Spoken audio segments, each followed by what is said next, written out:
We got to get things going here. We got Dan and Tony in the chat. Let me bring them in. Admit. We're going to get Jim on the phone. Dan, Tony, how you guys doing? Hello. Jim, how you doing, Brandy? I'm doing well, thank you. How about you? Oh, doing awesome. We have Dan Miller and Tony Ortiz, and of course my co-host Case here. We're finally getting the band back together. This is something special. I don't know whether I'd call it the band. We were a band. We were a bad. Oh, you guys were the best. What are you talking about? This is the trio. And look, I'm not here to knock anybody, right? But there's certain iconic voices and iconic teams in the broadcast space, and you look around and you three. We were talking with Billy Sims earlier today, and he was the guy that got me into the Lions. When he was drafted, it was the spark for me. I mean, and it's funny to tell you guys this story because my brother and I had a 19-inch black and white TV, and we used to do color and play-by-play at 10 and 9 years old, watching the Lions game and Billy Sims. So to be able to get to the point and be able to talk to him as a youthful hero. Now, you guys are very much the same way for us, and it was so recognizable when I moved to California and lost you guys on the broadcast and didn't get to get you guys locally. When I found you and using the internet and whatever means were available at the time, we'll say, it was like finally getting back home. It was finally being home. So well, that's great. I'm glad we could kind of pull that off for you because home is someplace you always want to have an attachment to. Absolutely, Dan. How you doing, man? What's up, guys? How are you? We're doing great. So great to have you three together again. We were just talking about how iconic the three of you are. And look, I understand Ernie Harwell is a very, very special man in the history of Detroit. But you guys as a team carry that same kind of weight. Maybe it wasn't the longevity, but just so iconic with the Lions and so important to fans. Easily identifiable. I know when I hear touchdown Detroit Lions, I'm going to hear Brandy back there right behind it being so happy, and then the sideline with T.O. T.O. was always great, and the thing about T.O. is he likes to dish a little bit, so he has some behind the scenes stories maybe where he was thinking about sharing. So it's so great to have you guys back together again. Let's talk about a little bit about what you guys have been doing since you kind of were pulled apart and started doing some of your own things. Brandy, tell you what, we've got you on the phone. Let's tap in with you. What are some of the things you've had going on since you left the color role with the Lions radio network?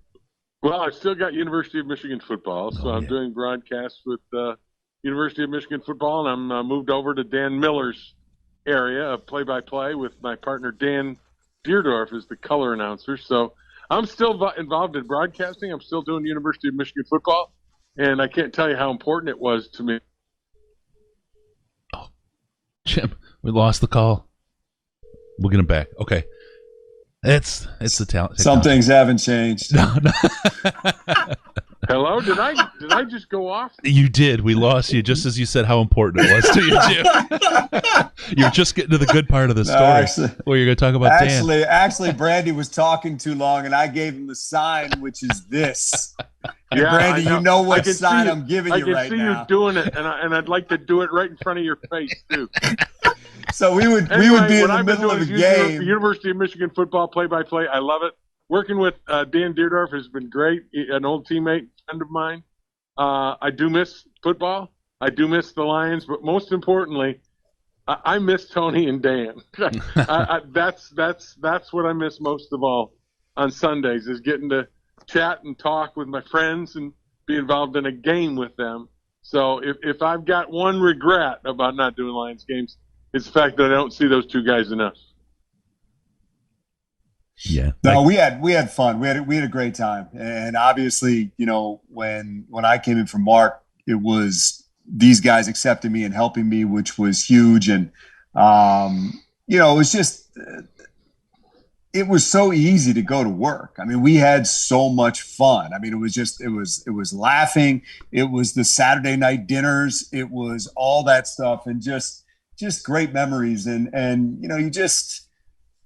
you're lucky in this world if you get to work with people that you'd want to hang out with anyway.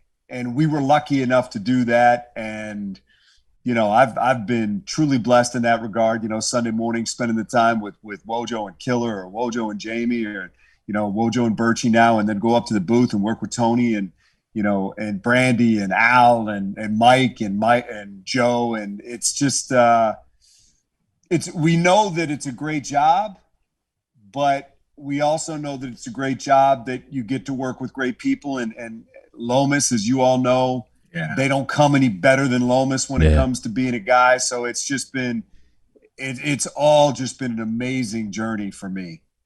Yeah, and you know, and that's the thing, when you have a change, and again, you have something as iconic as the team of you three, and you bring Lomas and you change things up. It's not necessarily that, you know, people are like, you just have this hard time with change, and it takes a while to get used to it and for it to become kind of your new, I hate to say new normal, but your new reality, right? It becomes, you know, what you identify with, but it takes time. But you guys were so good together. You could tell how close you were.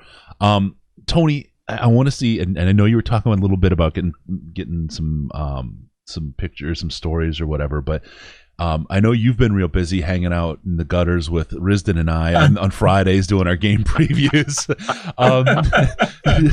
Talk a little bit else about some of the other things that you've been doing that you can talk about in more pleasant company. You should probably start here, and that Tony is the only one of the three of us in all the years that we worked together that ever got cited by the police for destruction of property.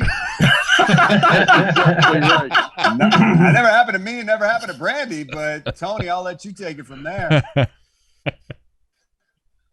I got mad once at the Metrodome. I hated that place. The day was the happiest day of my life. But I got mad on the sidelines at the Metrodome, and I don't remember why I got mad, but I put my foot through a garbage can there. One of those plastic garbage cans. It's no big deal. I got a bill for the garbage can. And Tony, I want you to know the Metrodome didn't like you too much either. No, it didn't. You know what? Listen, I will maintain to my dying day that there was a wind chill factor inside the Metrodome. Dan and Jim have never let me live that down, but I swear there was a wind chill. They would open the door and you would feel the wind come in, and it dropped about 20 degrees in that building. And yet, Dan and Jim never let me live it down. It's true. I think Tony said that, and Brandon and I looked at each other and just said, did he really just say that? We're in a pressure controlled building. And now we've got a wind chill factor. And it comes from our sideline guy. And Dan and I look at each other like, maybe he needs the medication or he didn't take it this morning. Because that's kind of what we were thinking when he told us, man, there's a wind chill factor in here. Okay, Tony, we'll get back to you later on that one. That was pretty much the way it went, too. And you could just hear the gears turning up there. It's like, crap, I said on the sidelines, oh crap, I said something wrong.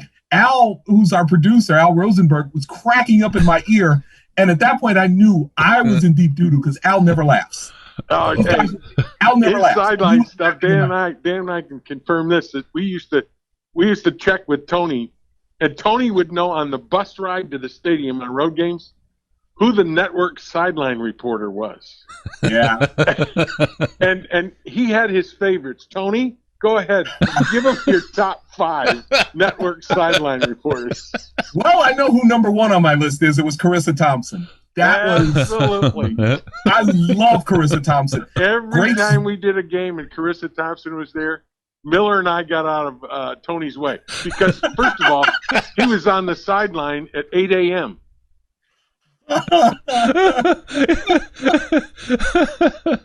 Oh my God, that is fabulous. It got a little weird though when we were inside the Metrodome and Tony offered Carissa his down jacket. I hear there's a wind chill. In there, Carissa. and the beauty of that was we were in the wind chill. He didn't have his jacket to offer Greg Coleman, who was the Minnesota Vikings sideline guy. He's in my top 5. That was number 2 on his list. That's awesome. One of my great memories. We went to London, did the game, Falcons and Lions a few years ago. Got a picture on the sidelines with Carissa. Still on my phone to this day. Top notch. Love that woman to death. She is great. Absolutely great. Absolutely. Now, okay, now I want to. There's another story, and I don't. This one has intrigued me. Like I said, Tony's been crawling around in the gutters with us on our Friday game preview show, and he gave this little stem of a story, and I'm wondering if maybe Brandy could help us. This is all we've got to work from. Green Bay, little old ladies, bratwurst cart outside of the radio studio.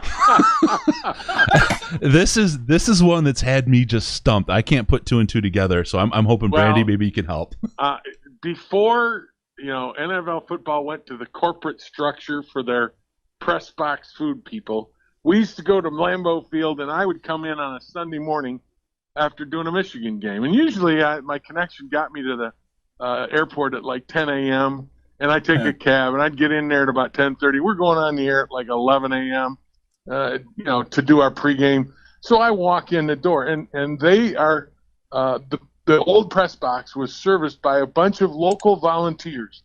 All of them were you couldn't be the volunteer if you weren't 75 years or older. You had to wear white.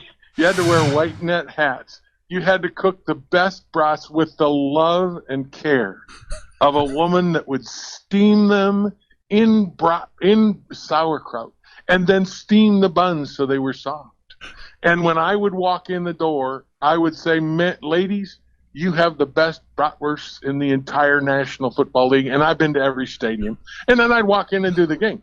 My record was I had 6 before halftime at one point. They were the absolute best. And I love those ladies. And every time I thank them for their care and how much love they put in. And one of the last years I was there, as I was heading down to do the post game with like 2 minutes left, and I was heading to the elevator, one of the ladies stopped me and said, "You're that nice man from Michigan, aren't you?" I said, "Yes, I am." And I said, "Well, our ladies got together and we wanted you to have this." And they handed me a mason jar full of sweet bratwurst relish. And I got to tell you, it's one of my most prized possessions for my entire career, the Detroit Lions. I brought it home and told Robbie, I said, if we ever cook bratwurst, this is the stuff we're using on it. It does not get any better than that. Yeah, so Brandy had a habit of the little old like ladies. That. Yeah. So we're in Jacksonville. You can bring that one up. At this nice little restaurant, and Brandy gets something with zip sauce on it. Yep. And all of a sudden, his eyes light up, and it's like the greatest thing in the world. And Brandy says to him, I don't even know how he approached it, but he asked him for some zip sauce. Yep. So they put it in a jar for him. Now, keep in mind, this is Saturday. The game's not till Sunday. He doesn't have a refrigerator in his room. There's no refrigerator at the game. There's no refrigerator on the plane. So this thing's going to go about 35 hours before it finally gets refrigerated again. And I'm like, Brandy, you're not going to eat that, are you? Sure enough. As we were leaving, don't you remember me telling you guys this will be the best thing on a turkey sandwich? Yep. And it was. That was the best zip sauce in the National Football League, I'm telling you. And ask everybody on the radio here which was their favorite food of all the stadiums we went to. I'll be interested to hear this one. Which one was other than bratwurst, which we know Green Bay and Old Lambeau was that. But what other stadium do you think did the best food service? I would say for me it was Tampa. Yeah. I mean, because Tampa, hands down, Dan. You're absolutely right. Tampa had a carving station. Yep. I mean, Tampa had food all over the place. And again, bottom line, a carving station with both turkey and whatever red meat they were carving that day. I mean, it was. Hey, I can tell you right now, Dan, because I was out there. Turkey, ham, and pork. There you go. Yeah. I mean, it was just something else. That's absolutely fabulous. You know, Brandy, I got to tell you, every time you get into one of these stories, I feel like I'm listening to Orson Welles. Your voice goes into this awesome storyteller mode. You should definitely do that for the podcast. Do the stadium tour. I appreciate that. We had Dan is right. We just to call that work, to call what we do work or what we did when we were together, is truly the wrong word. It was fun, and. We did that. We did the games. We were professional in regarding how we did football games and all that. But I'll tell you what, it wasn't like going to work. It was like going out with 3 buddies, going out for a few drinks at the bar, and talking football. And we just absolutely loved it. And I think it came across on the radio like that. Yep. And that to me was that was the best thing ever. The best part was Brandy and I used to get into vicious arguments. Yes. I mean, serious. And so 2 stories. One, I don't even remember what it was about. We got into an argument on the air once. I mean, and Can it I was tell you what back it was and about? forth. You remember? We both stood our ground. And the next day, I wake up the next day, and like on 97.1, they're talking about how Brandy and Dan hate each other and got into this fight.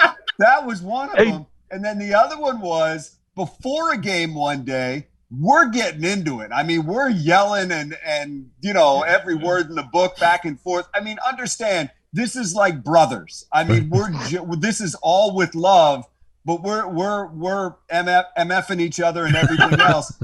Martin Mayhew comes walking in and goes, "Are you guys okay?"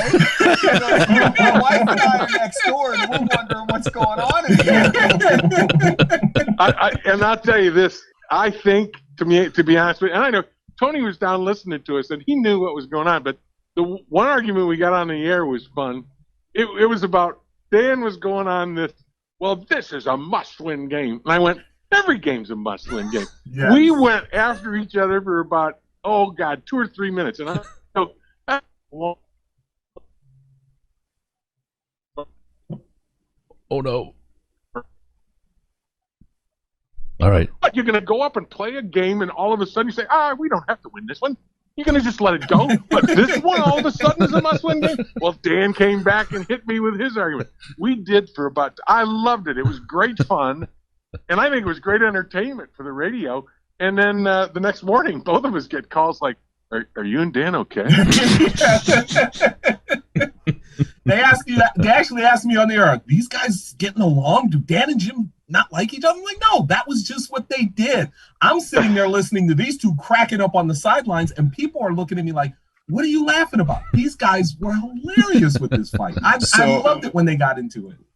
Two stories. So Brandy and I, we would be doing a game, and obviously, as the more important person in the booth, I had things to do. Brandy would just fill in the area. I had the same thing with Case. When I felt like he was talking too long, which was usual, my sign was this.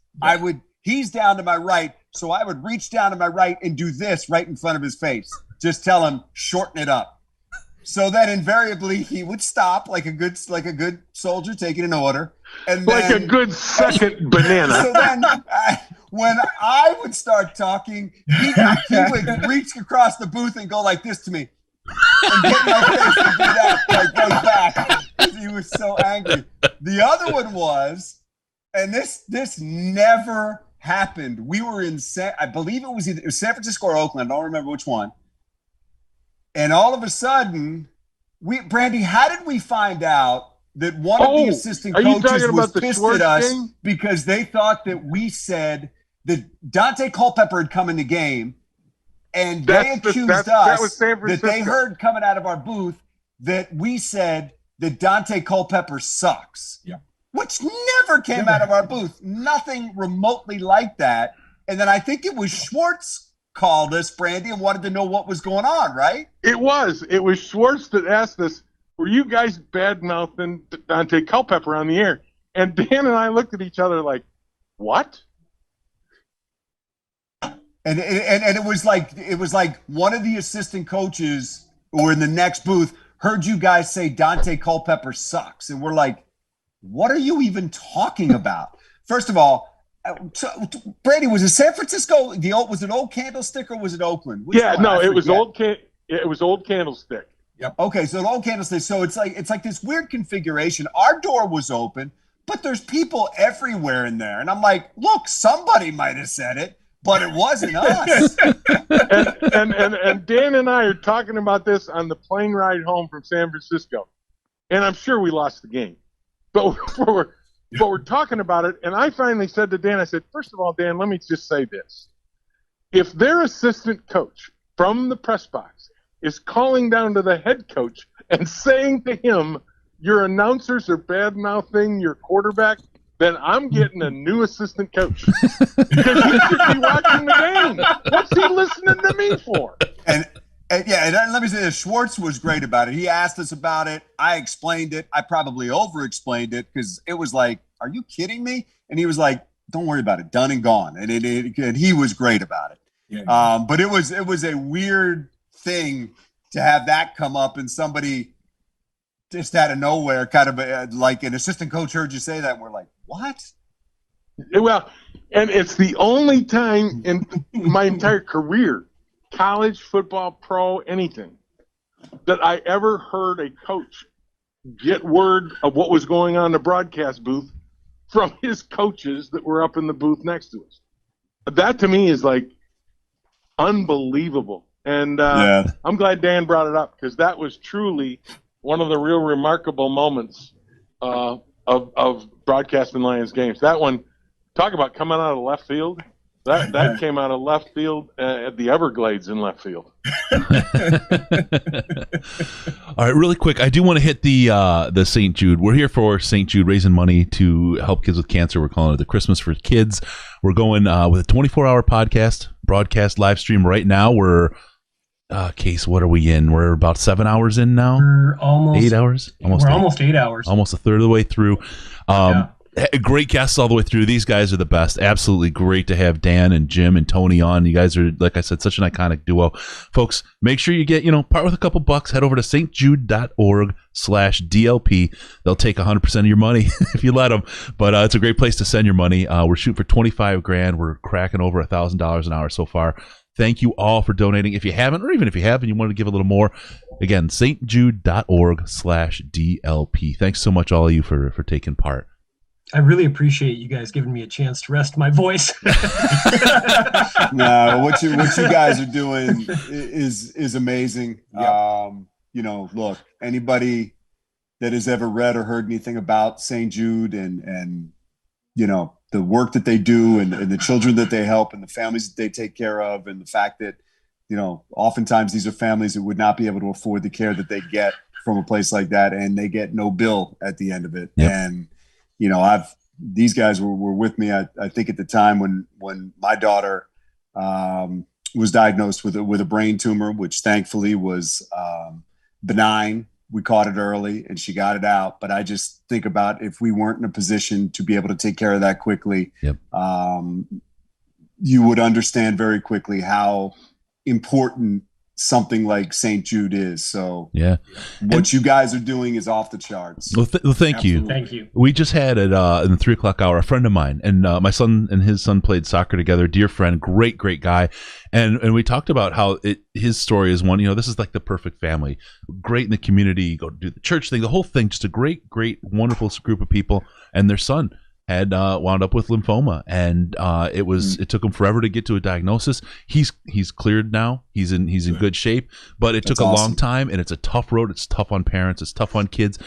He was in a lucky place where he didn't need to leverage St. Jude, but the research that St. Jude had done helped create a situation where his son needed less chemotherapy, less treatment. And when you go through those treatments, that can cause a different cancer later. So to be able to use that research, even though they weren't directly at a St. Jude hospital, to use that research in other places outside, it's great to see the work that they do. And it's something that I think anybody can get behind. It's a great cause. So you're really thinking for us. There's no question. I agree with Dan 100%. I do some work for Mott Children's Hospital in Ann Arbor, and they're very similar to St. Jude's. And I would tell you that the people that work with those kids, they're angels. Their place in heaven is absolutely reserved.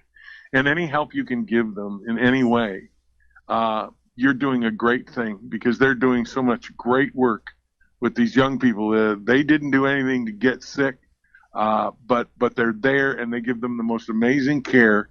And it's not just the care from the research and all of the technology. It's about the humanness of their care. And that, to me, is really, really important. So as much as you're supporting research, you're also supporting those people, because God bless them. They deserve all the credit and the help that you can give them. So if you want to give an extra buck or two, go ahead, because they deserve it.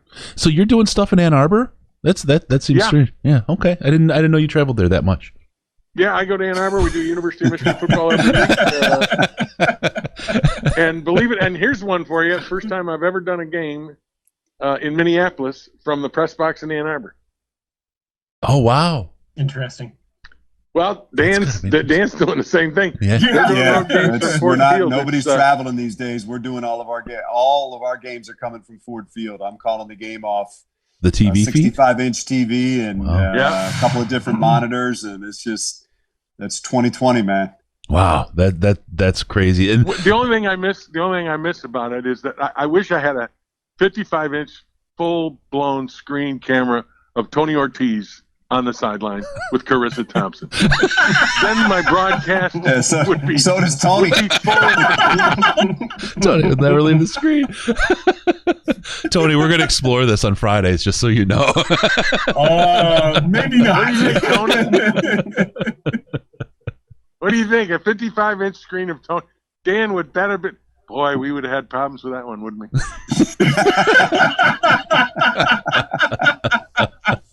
We love T.O. The best part about T.O. is we talked T.O. off the ledge so many times. I can't even tell you.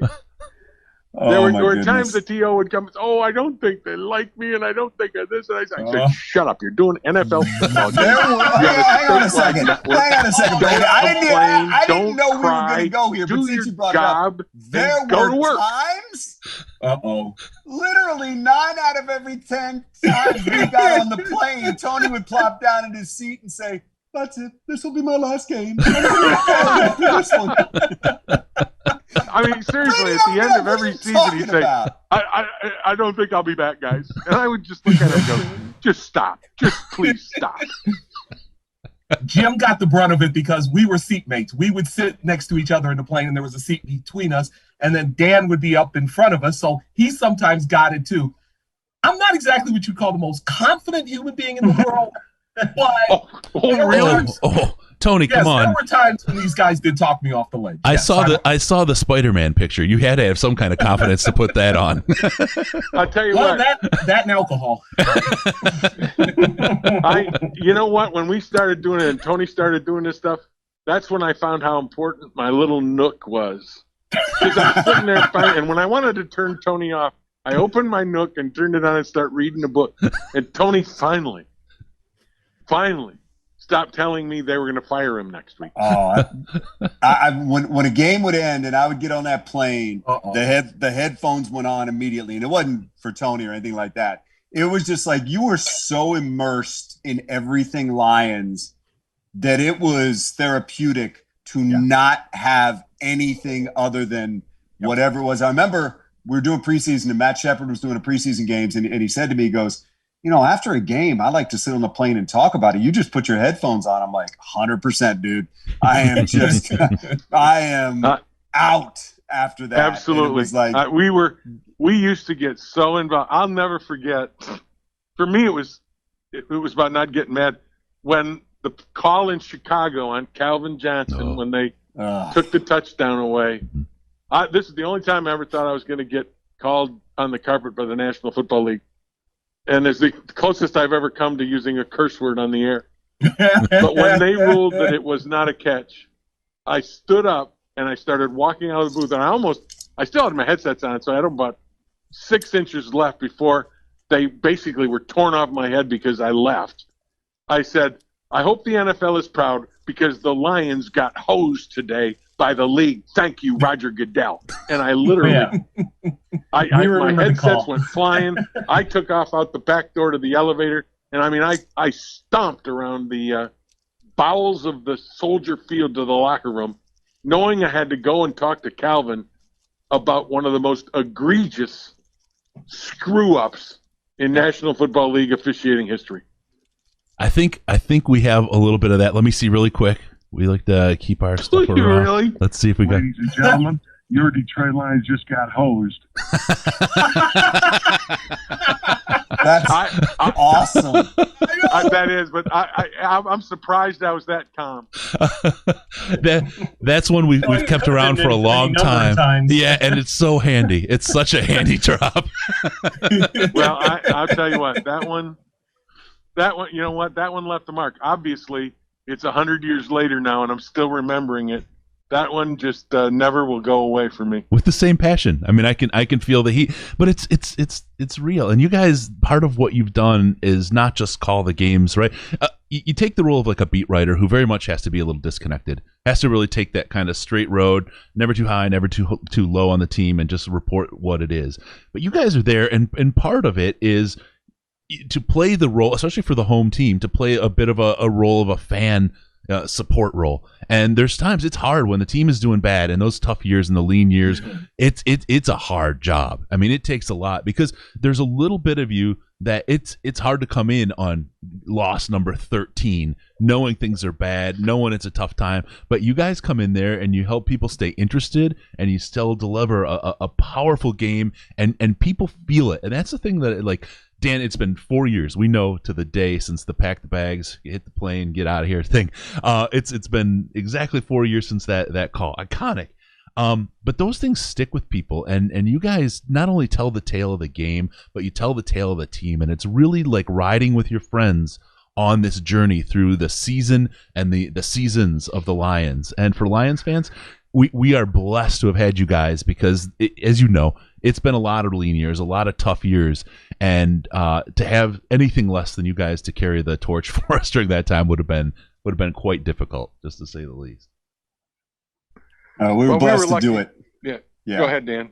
No, we were blessed to do it. I count my blessings every day that it's living a dream to be able to do this that I've had since I was 8 years old. You know, I didn't know I was going to end up in Detroit, but I always knew I wanted to do something like this. So, you know, the losing is tough because you're emotionally invested and you feel that. But you have a job to do. There's a game happening in front of you. And Brandy, what do? One play at a time. Call the next play. Yep. That's what Brandy and I must have said that to each other. I can't tell you how many times in 2008 we looked at each other and we just said, call the next play, because it was hard. And, you know, wasn't any easier for the players and coaches who were giving their blood, sweat, and tears down there for no wins. But Brandy and I, to get through that was our mantra. We would just look at each other and we'd say, call the next play. There's a game happening in front of us. We'll worry about the big picture later. Let's just concentrate on what's happening right in front of us right now. And that was that was some psychological counseling between the two of us that got us through, and Tony as well, that got us through that year, because, you know, Tony had to deal with the players and the coaches too. So that was a tough year. It feels like you could have said to Tony, look, if Millen's still working, you don't have anything to worry about, guy. I'll tell you what, Dan is right. We used to sit there and before the game, and I'd say, look, Dan, it doesn't matter how many games are behind us, and it doesn't matter how many games are in front of us. We're 0-8. It doesn't matter. What matters is this game. What matters is the next snap. We do one play at a time. We do the next play like it's the only play we do, because that's all we got to grab onto. And I will say this, in all of my years, and I don't want to blow any smoke up his skirt, but no announcer that I've ever been involved with has ever done a better job under the most trying and difficult circumstances at play-by-play in maintaining a passion and maintaining a really level of professionality in that 0-16 year than Dan Miller. Agreed. And thank God for Dan Miller and Tony Ortiz, because I wouldn't have been able to make it through that year without him, because I don't know whether you guys remember, Michigan that same year was 3-9. Yep. Yeah, I remember. Brandy had a lot of double loss weekends. That year I was 3-25, and I said, if I still have a job, I'll be luckier than Tony Ortiz. I'm the one who talked him off the ledge on that one. That shows you how bad it was. Because during some tough years, Brandy would usually get a win on Saturday and then come on Sunday, and if things didn't work out, at least 50-50, it was all right. But no, I mean, I appreciate you saying that, and we got through it together. And I mean, most of the time I was drunk, so that helped. but the difference is that just a little nip here and there to get you through the game. But it was. But I can tell you the difference. Dan, the play-by-play guy, and he's right. They're the number one guy in the booth. You're the one that has to come out and say, "Hi, everybody, welcome to Lions football." And you're the one at the end of the game that says, "Hey, the Lions lost a tough one today, 42-3 to the Denver Broncos." but here's got to be that guy. And here's the beauty of it, the color guy doesn't have to be that guy. And I know now how tough that is. And I'm just telling you, Dan Miller is, I mean, they're as good as they get, and Dan's right there at the top of the list. Agreed. Well, I appreciate that, buddy. But also, and you know I love you guys. But I will say this: I think that we're lucky because that's the beauty of sports, and it doesn't. And in particular, the NFL, where you play one game a week, and if you lose on Sunday, you're pissed on Sunday night. You wake up feeling like garbage on Monday, and then you start to pick it up, and then you start to think, okay, next week you're playing Team X. And even if you're 2-10, you think, okay, if you can do this and this and this, you can win this game. And the beauty of the NFL and why I think it is America's sport and the most popular sport is over the course of those 7 days, you convince yourself you have a chance to win. Regardless of how big an underdog that's the beauty of it. And that's what I think got us through that season was you figured, okay, as bad as they are, if they do this, and this, upsets happen, they can win. And that's kind of what got you through. Hey, Chris, from my end of it, I couldn't let Dan and Jim down when I looked at that because I saw how hard they were working. I saw how much passion they had for that. So even if it was 0-16, I knew I had to bring my A game because I didn't want to let those guys down. And I credit both of them for getting me through that season, but especially Dan, because I don't know if anybody else could have done what Dan did during that season. And he had my respect before that. He had even more of my respect after that. Wow, Amen, brother. You guys never said this to me at the time. I appreciate this now. It only took you 12 years. Yeah, we don't have to see you tomorrow. That's why.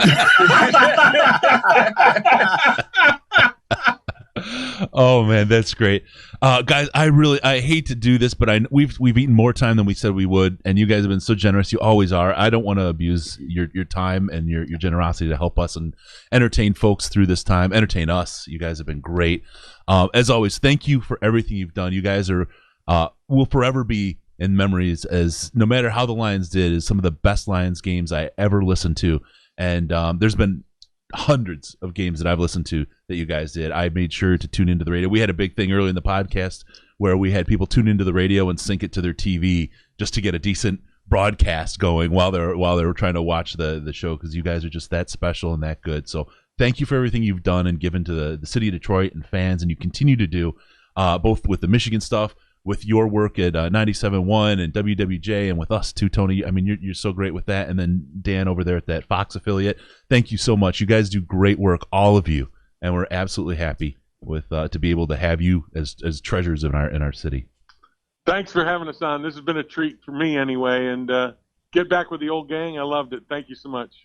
Yeah, this absolutely. was great, and appreciate what you guys do for Lions fans. I mean, it's, I've said this often. The best part of my job is when fans are happy, Yep. and that's the team winning. But it's also people like you that engage the fans and keep them going. And you guys do a great job. And there's so many cool outlets for Lions fans, and you guys are certainly right at the top of the list. So thank you for what you do, and thank you for having us. Appreciate that. Thank you so much, Dan. Tony, I know we're going to catch you later. I'll message you when we go and we do our game preview. Otherwise, guys, big salute. Thanks a lot for everything, and we'll talk soon. Peace. Okay? All right. You bet. Thanks, Hey, boys. support St. Jude, everybody. All right. Thank Absolutely. you. Thank you, Jim. See you guys. Bye. All right. Bye-bye.